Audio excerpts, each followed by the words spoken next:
Location: Sahara Desert, Stark Base, time, 9 a.m., hot sun, a little heatwave, and the usual sand. At the center of the massive base stood the Starfire ship, finally complete. It looked like a giant blade pointed toward the sky. The front was curved and sharp, with panels across the body that seemed to pulse with energy. The extra coating of nanites shielding was shimmering under the sun. Inside, the giant arc reactor was glowing with a soft blue hue. Thick anchor clamps held it in place on the launch platform. Everyone stood at a safe distance behind the barriers. Tony was in full gear, watching the launch screen. He wore a simple black jacket over his casual shirt and his usual jeans. Beside him stood Howard, holding a tab, looking proud. He wore a white suit and sunglasses, calm as always. Behind them stood Susan, Johnny, and Ben. Sue was holding a tablet.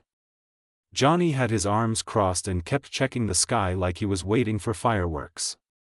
Ben didn't say much. He just stared at the ship, impressed. Natasha stood next to Yelena and a small group of widows, around Tony and Howard. They were alert as usual. Beside them were a few NASA reps and engineers, mostly quiet. Some looked nervous. Others looked amazed. Howard looked at Tony.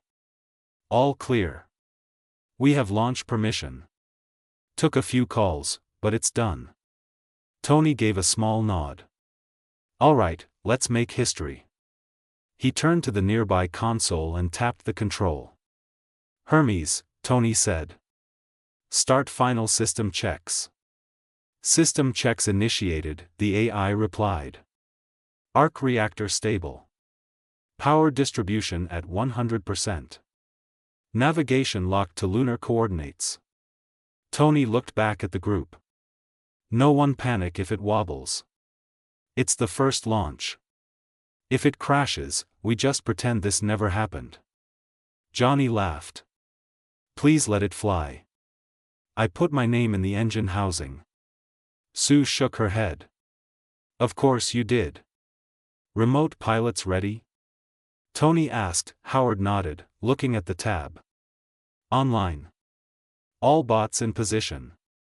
Inside the ship, several humanoid robots stood at their stations. All of them were controlled remotely. Launch sequence starting, Hermes said. The clamps on the ship unlocked with a loud click. The ground rumbled, arc energy surged along the bottom of the ship. A deep hum filled the air. 10 seconds to liftoff, Hermes counted. Everyone watched. Nobody spoke. 5. 4. 3. 2. 1. A massive beam of light burst from under the ship. The Starfire began to rise, slow at first, then faster as the arc thrusters kicked in. The ground shook lightly. Dust swirled around them. The ship climbed higher, leaving a glowing trail behind. Everyone tilted their heads back as it rose above the base, above the clouds, and into the sky. Cheers broke out across the base point. One of the NASA engineers clapped. It's holding course. Tony checked the display. Speed climbing. Stabilizers good. Pressure normal. Howard grinned. Look at that. She's flying like a dream. Sue watched the ship vanish into the sky. Unreal. It's actually working. And look at the speed. One of the NASA guys mumbled with a shocked expression, impossible. The rest just stood there in awe. Johnny raised his hand. High five, anyone? Ben gave him a look but slapped his hand anyway. The display showed the ship leaving Earth's upper atmosphere. Arc reactor output held steady. The bots were all reporting stable status. No faults. Hermes spoke again. Starfire has entered orbit. Preparing for moon trajectory jump. Tony turned to the group. Next stop, the moon. Now the question is, how fast can it go? He then turned toward Johnny. We are doing this? Tell me we are doing this? Johnny said in excitement. Tony reached into his jacket and pulled out a small black box. It fit in one hand and had a single big red button in the center. Everyone noticed. Sue narrowed her eyes. What is that? Johnny grinned while rubbing his hands. Oh boy, here we go. Ben crossed his arms and smiled quietly. Even Natasha raised an eyebrow, while Yelena just smirked. Tony held the box up, looked at it for a second, then turned and handed it to Howard. Want to do the honors? He asked. Howard took the box, confused. What is this? Tony gave a small shrug. You'll find out after you push it. Howard looked at the button, then back at Tony. You're giving me a mystery box. On a rocket launch day. With a red button. Tony nodded. Exactly. The big red button. Howard sighed and gave the group a glance. They all looked curious, but no one said anything. Finally, he pressed the button. The moment he did, the launch screen changed. A new window popped up on the main screen. FTL drive, engaged jump sequence initiated, destination, lunar orbit, experimental warp test zone alpha. The display zoomed in on the ship.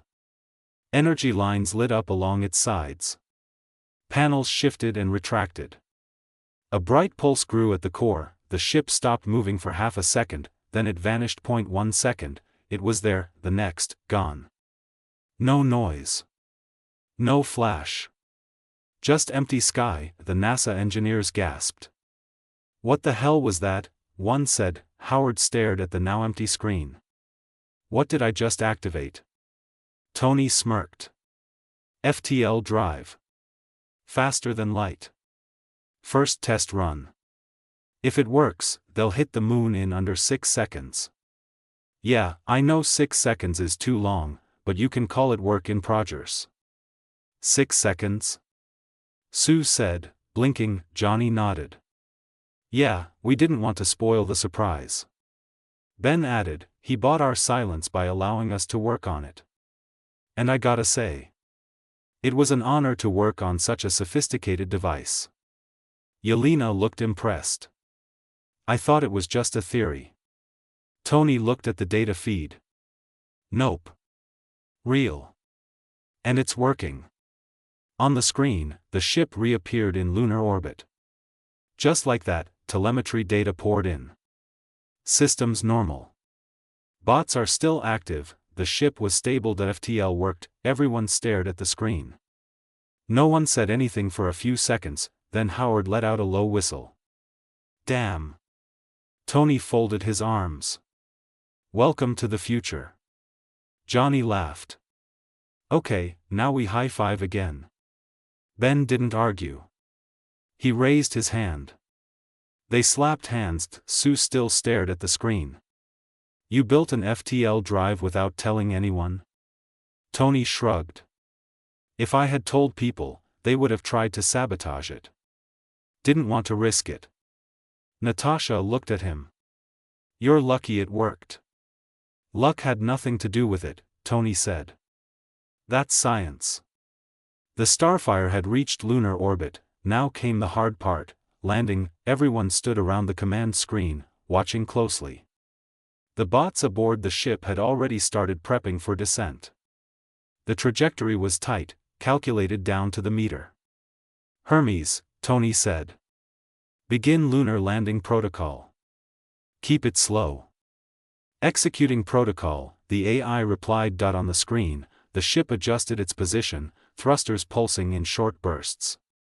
It began to drop toward the moon's surface. Altitude indicators dropped steadily. 10,000 feet, 5,000, 1,000, 50. Soft dust kicked up as the ship lowered into the landing zone, a flat patch of gray terrain near the moon's southern edge. Landing complete, Hermes confirmed. No damage. Surface stable. Cheers erupted again from the NASA engineers. Even the quiet ones looked impressed now. Tony gave a small nod. All right. Time for the fun part. He tapped a few buttons on the console. On the moon, the cargo bay of the Starfire opened. A ramp extended. Dozens of drones flew out first, scanning the area, taking high-resolution photos, checking radiation levels, and mapping terrain data. Behind them, 4 humanoid bots rolled out with a case. They walked across the surface like it was Earth, stabilizers keeping them balanced. They reached a spot near the ship and stopped. The largest one opened the case. Inside was a metal flagpole and a folded flag. The bots planted it firmly into the moon's surface.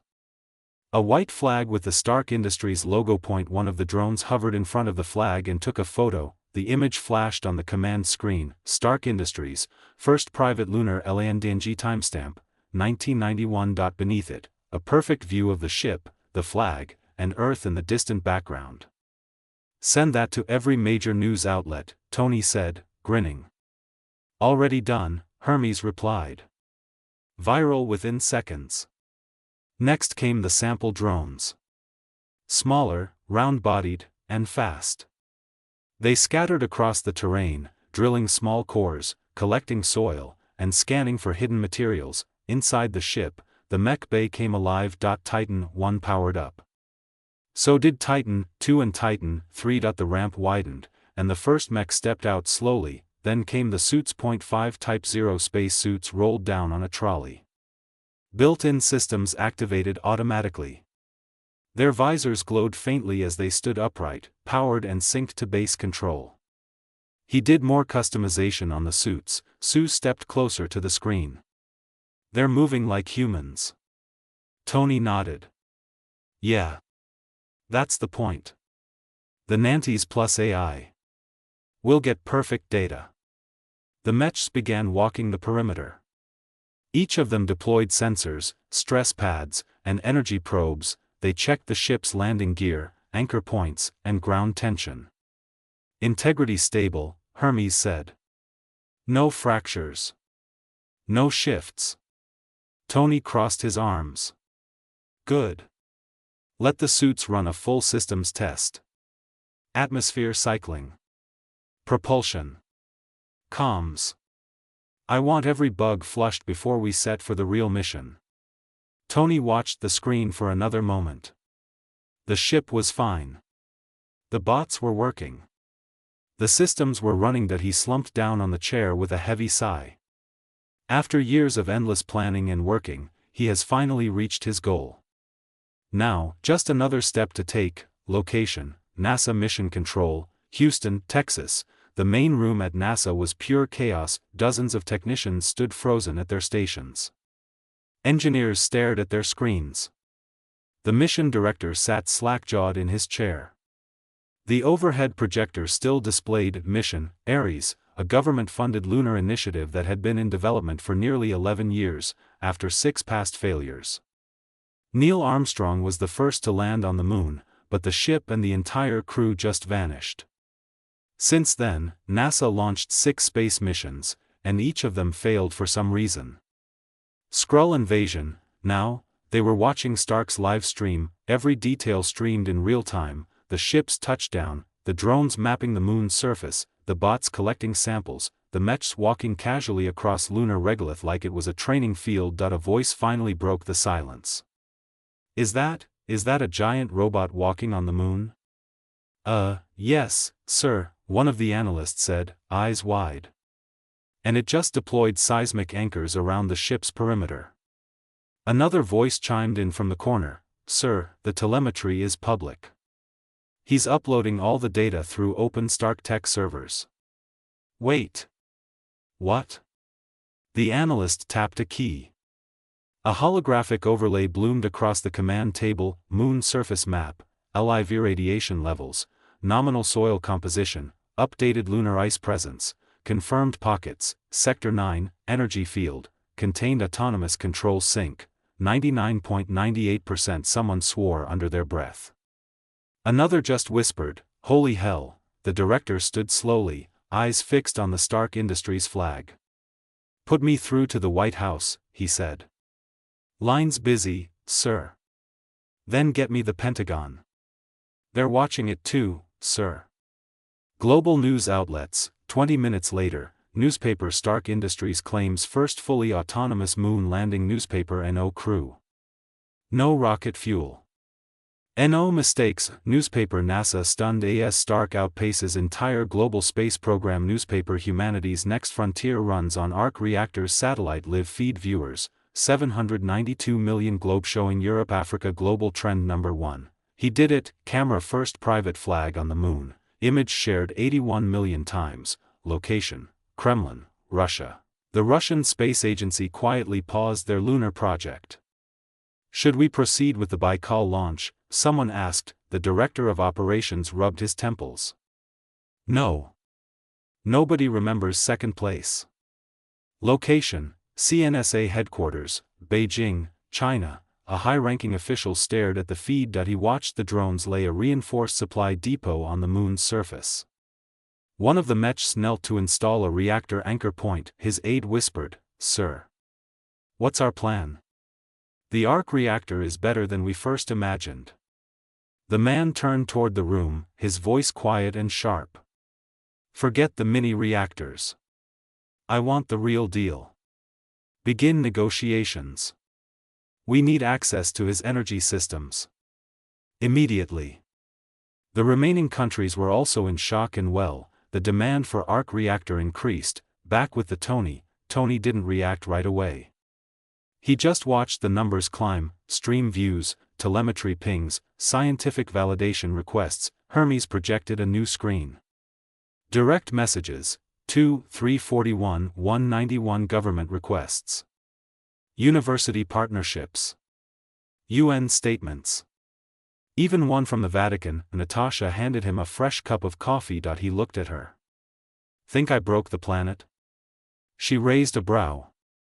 "You just gave it a spine." Howard whistled as he scrolled through the headlines. "You're officially the first man to land on the moon remotely, using a machine you designed, with a fleet you built, and no casualties." "Not alone. I've had help." Tony looked at Howard and then back at his team. Ben and Sue gave a slight nod. Johnny leaned over the console. "Yeah, but when do we get to go?" Tony looked at him, then the others. "Soon. One more round of tests. Then the real mission." Sue asked, "You mean?" Tony turned toward the screen. "Yeah. One more test and we'll officially start our real mission." The sun. Time, 6:21 a.m. 1 month after first moon landing. The sun hadn't fully risen yet, but inside the underground Starfire hangar, the temperature was already climbing. The ship stood suspended on its elevated service cradle. Panels were open across its surface, coolant lines hanging, reactor shielding exposed, nanite reinforcers crawling slowly over the hull, rewriting structure at the molecular level. Overhead, massive robotic arms were rotating the backup fusion plates into position. Tony stood on a catwalk high above the deck, hands on the railing, eyes scanning a projected overlay hovering midair. The heat map pulsed in red. FTL engine core status, 117% baseline output. Thermal saturation within 42 seconds. Core coolant pipes, 68% efficiency. He sighed and muttered, "Too damn hot for something we haven't even pushed past Mars yet." Down below, Johnny Storm was on his back beneath the ship's auxiliary heat sink array, covered in sweat and grease, muttering curses through a bite wrench. "I told you we should have split the loop through 2 layers instead of 1, this entire section's bottlenecking under pressure."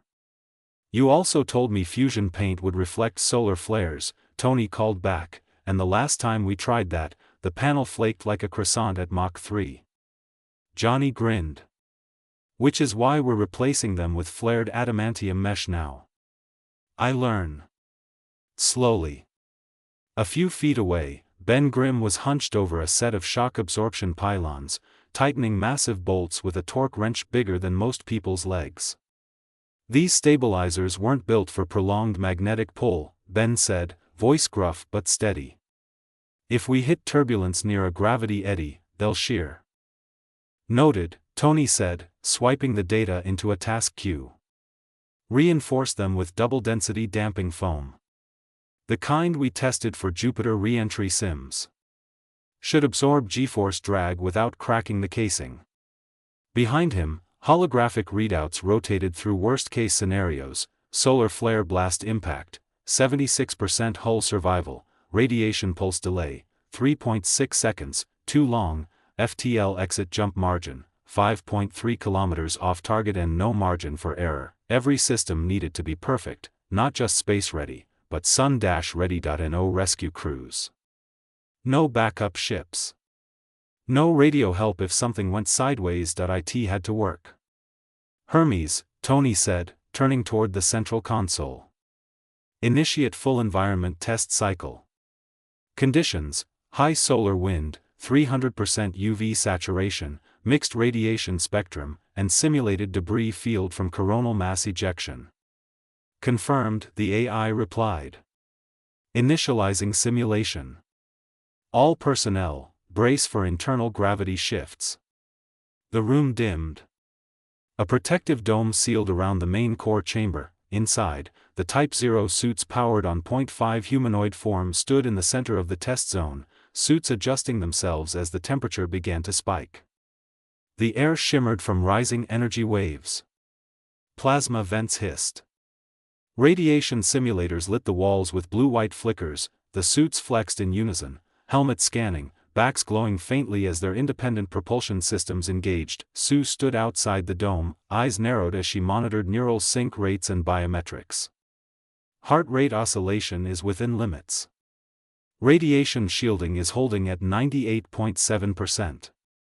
But feedback on the tactile interface is a bit slow. Slow equals dead, Tony said sharply. Recalibrate the suit firmware. Drop the buffer delay to half a millisecond. Sue was already typing. Done. The suits began running drills, lunges, leaps, coordinated evasions. One suit simulated a hull breach while another simulated solar exposure. Autoseal functions kicked in. Smart fluid barriers hardened. Test results: seal breach response, 0.4 s internal temperature spike, neutralized radiation counterabsorption. Holding Tony exhaled. Okay. That's one part of the equation. Still need to test sustained FTL stress on the human nervous system, Sue added, glancing at him. You really want to risk it with people on board? No. But we're out of time, he said. We test in 2 days. With us in the seats. Pilot candidates? Count me in, Yelena said, walking forward. I got nothing better to do, so might as well be for help. Nope. I'll go. Can't always stay behind. Johnny, you are with me, Tony said, turning toward him. Yes. Johnny jumped up. Finally, some real action. Time, 6:02 a.m., day of the manned FTL test. Inside the prep bay, the team suited up. Tony's nanite suit crawled across his skin like liquid steel, layering itself seamlessly. The plate settled around his spine and limbs. Power reading synced to the neural link embedded in his collarbone. Johnny stood to his left, bouncing slightly on the balls of his feet. He activated the nanites, and they flowed over his body, forming a suit. It's same as Tony's.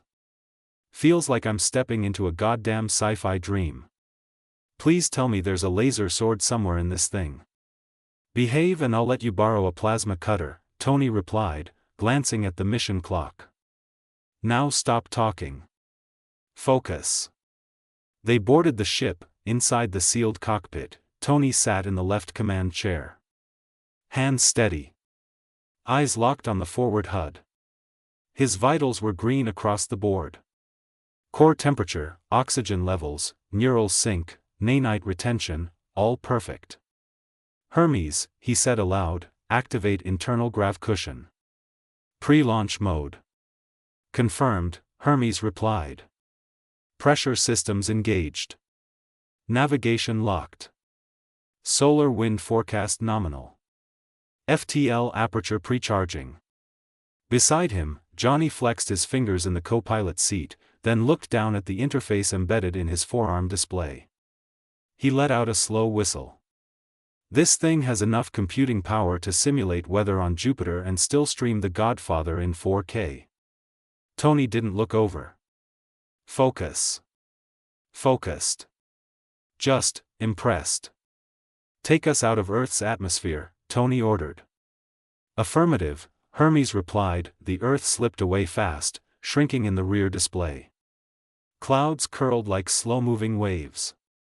The ship passed the Karman line without turbulence, soundless and smooth, its gravnull system absorbing every bit of force. Johnny stared out the side viewport, eyes wide.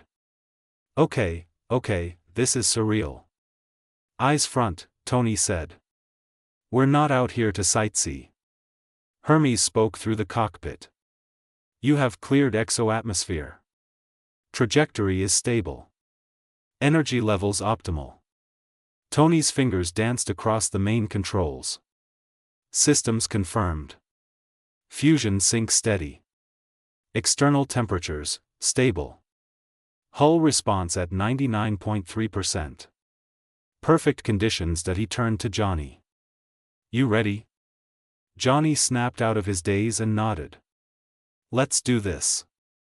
FTL drive, standby mode, Tony said. Hermes responded. Engaging containment field. Routing power to the core conduit. Initiating aperture fold in 5, 4, 3, the lights inside the cockpit dimmed. Outside the ship, the space around the hull shimmered like bending glass. Vibrations hummed deep in the structure, not mechanical but resonant. The forward field bent in on itself, folding space like a sheet of paper tugged from both ends. 2, 1, the ship vanished. There was no flash. No sound, just a snap, and then silence. Inside, everything froze for a split second. The stars outside warped into long lines, curving around a central point. Space looked like it was collapsing forward. Time distorted slightly, perception thinned, then the ship stabilized. Hermes' voice came through again, smooth and unshaken. FTL successful. Distance traveled, 178 million kilometers. Arrival zone, Martian orbit. Johnny blinked hard. Wait, that's it? We're here? Tony checked the systems. Mars was right in front of them. Red and looming. The dust storms visible even from this range. Orbit speed synced. No damage. We're here, Tony said. He leaned back slightly in his chair, letting the weight of it settle in. The readings were clean. No systems overheating. No nerve degradation. Johnny's vitals were stable, if elevated. Adrenaline spike. Understandable. FTL stress test complete, Hermes confirmed. Neural latency, 0.0021 seconds. Core temperature normalized. No deviation. All systems normal. Johnny looked over, stunned. You just cracked faster than light travel, and it felt like nothing. It wasn't nothing, Tony said. The ship bent the rules of physics in half and wrapped them around a gravitational tunnel like a pretzel. That kind of energy could burn through Jupiter if we lost control. It worked because everything was perfect. And because I helped upgrade the cooling system, Johnny added with a grin. Tony smiled. That helped. From orbit, Mars was quiet. Peaceful. The ship hovered with perfect calibration. Below them, the red dust swirled across long-dead riverbeds and canyon ridges. Tony stared down at it for a few moments, then tapped the console. Begin remote terrain scan. Full atmospheric pull. Soil analysis, radiation profile, electromagnetic drift. I want it all in the next 5 minutes. Hermes acknowledged. Initiating orbital scan. Johnny leaned back, hands behind his head. You think we'll ever build on this place? Yeah, why not? I'll give you a call, Tony replied. But we gotta survive our mission, son. The cockpit remained silent for a moment. They just watched the view. Then, after the scan was completed, Hermes spoke again. Scan completed. Return window optimal in 36 seconds. FTL corridor remains open. Recommend return to minimize strain. Take us home, Tony said. The engine pulsed again. Light twisted. Time blinked, and they were gone. Starfire base, Earth orbit. The ship reappeared like a thought. No explosion. No sonic boom, just presence. The command deck lit green. Hermes, Tony said, voice calm. Broadcast mission success to all channels. And tell the others, we're ready. Down below, on the command floor, Sue Storm got the ping. Yelena leaned forward. They made it? Sue smiled. They made it. Mission command meeting room. The room was quiet when Tony walked in. Floor-to-ceiling displays lit the walls, cycling through data from the FTL test, star maps, stress curves, vitals, telemetry.